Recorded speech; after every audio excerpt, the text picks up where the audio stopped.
আসসালামু আলাইকুম দর্শক, আপনারা দেখতে পাচ্ছেন এই মুহূর্তে আমার সামনে আছে শহীদুল ভাই। সে মূলত কবির 11 এর প্লেয়ার।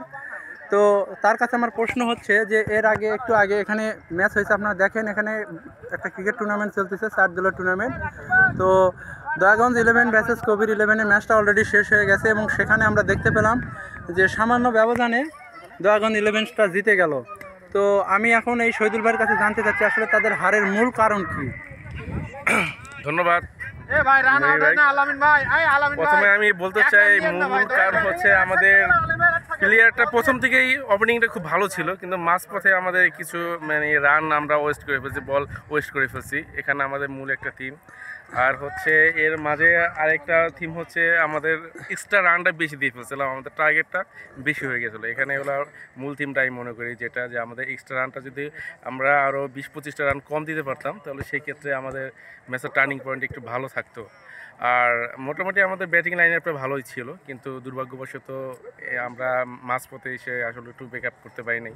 এক্ষেত্রে আমরা একটু হতাশ হয়েছি এখানে। আচ্ছা, আপনি কি আপনাদের এই হারের জন্য শুধু আপনি ফিল্ডিং এবং বোলিংকে দায়ী করছেন নাকি এর জন্য ব্যাটিংও দায়ী ছিল? হ্যাঁ, ব্যাটিং দায়ী ছিল বলতে আমাদের ওপেনিং জুটিটা আমরা সন্তুষ্টজনক এবং মিডল অর্ডারটা ভালো ছিল। আমাদের লোয়ারেস্ট যা ব্যাটিং ম্যান ছিল এদের আসলে ক্যাপচার করতে পারে না, এই বিষয়টা এক। আর দ্বিতীয়ত আমাদের এক্সট্রা বেস যেটা আমি মনে করি আমাদের এক্সট্রা রানগুলো বেশি হয়ে গেছিলো।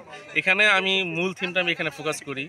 আর হচ্ছে এই আম্পায়ার ডিসিশনে আমার একটু অসন্তোষজনক আছে, যেখানে আমাদের আসলে একটা নো বল ছিল সেখানে। হ্যাঁ, আমরা দেখেছি কিছু বিতর্কিত সিদ্ধান্ত ছিল, কিছু বিতর্কিত সিদ্ধান্ত ছিল। যাক, এগুলো খেলার অংশ। হ্যাঁ, আমরা আশাবাদী ছিলাম যে ওই বলে যদি নো হইতো তাহলে ওখানে আমার একটা বাউন্ডারি চলে আসতো অলরেডি লাস্টের দিকে, যেখানে আমাদের 2 ওভারে 25 রান লাগতো। তো আমাদের ম্যাচের ডিস্টেন্স ওখানে কিছুটা হইলেও কমে যেত, আমাদের প্লেয়ারটা কনফিডেন্স ফিরে পেত। তো সেখানে একটা পয়েন্ট, টার্নিং পয়েন্ট। আর হচ্ছে আমাদের ম্যাচের শেষের দিকে আমরা আসলে ওভাবে পেরে উঠিনি। আমাদের এই 2টা পয়েন্টটাই উইক পয়েন্ট আমি মনে করি আমাদের ম্যাচ হারার পিছনে। ধন্যবাদ শহীদুল ভাইকে তার মূল্যবান বক্তব্য আমাদের সাথে শেয়ার করার জন্য। ধন্যবাদ মিনার ভাই, থ্যাংক ইউ। দর্শক, আপনারা দেখতে পাচ্ছেন যে আমার ক্যামেরার সামনে যে ভাইটি দাঁড়িয়ে আছে ইনি মূলত দয়াগঞ্জ টিমের ক্যাপ্টেন নয়ন ভাই।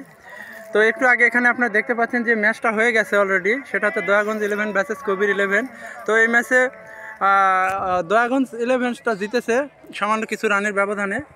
তো এই ব্যাপারে আসলে নয়ন ভাইয়ের কাছে আমরা কিছু জানতে চাই যে আসলে তার জয় আসলে কিভাবে, একটা সময় দেখা যাচ্ছিল তারা খুব ইজিলি হারিয়ে যাচ্ছিল, তারপরে তারা কিভাবে কাম ব্যাক করলো আর কি। ধন্যবাদ। আসলে আমাদের মূল যেটা টার্নিংটাই ছিল, আমরা সবাই মোটিভেটেড ছিলাম খেলার প্রতি। আমরা সকলেই আসলে হার্ড থেকে ট্রাই করছি যাতে আমরা ম্যাচটা জিতি।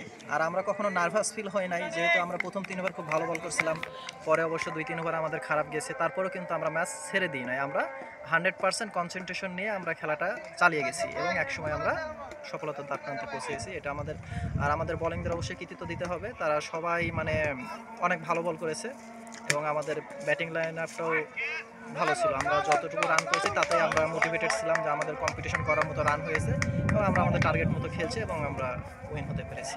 আচ্ছা, আমরা ম্যাচে দেখলাম কিছু বিতর্কিত সিদ্ধান্ত ছিল, এই ব্যাপারে আপনার কি বক্তব্য? আসলে বিতর্কটা হচ্ছে খেলারই অংশ, এটা হয়েই থাকে। তো পরবর্তীতে আম্পায়াররা সিদ্ধান্ত যেটা নিয়েছে আমরা সেটাই মেনে নিয়েছি। তো এই বিষয়ে আসলে তেমন কিছু। আচ্ছা, ওভারঅল আয়োজনটা আপনার আসলে কেমন লাগলো? এই যে আজকে 4 দলের যে টুর্নামেন্ট হচ্ছে, এটা আসলে এক্সাইটেড একটা বিষয় এবং এরকম টুর্নামেন্ট আসলে হওয়া উচিত বলে দেখা যাচ্ছে। আমরা যেহেতু সবাই প্রফেশনাল লাইফে আছি, আসলে আমরা একঘেয়েমি জীবনযাপন করি, বাট এরকম একটা বিনোদন বা এরকম একটা মন ফ্রেশ করার মতো, রিফ্রেশমেন্টের মতো একটা সময় পেয়েছি, এটা আসলে অনেক এক্সাইটেড একটা বিষয় হয়েছে। আমি হ্যাপি। দর্শক, এতক্ষণ আমরা নয়ন ভাইয়ের কথা শুনলাম। ধন্যবাদ নয়ন ভাই, আপনাকে অসংখ্য ধন্যবাদ।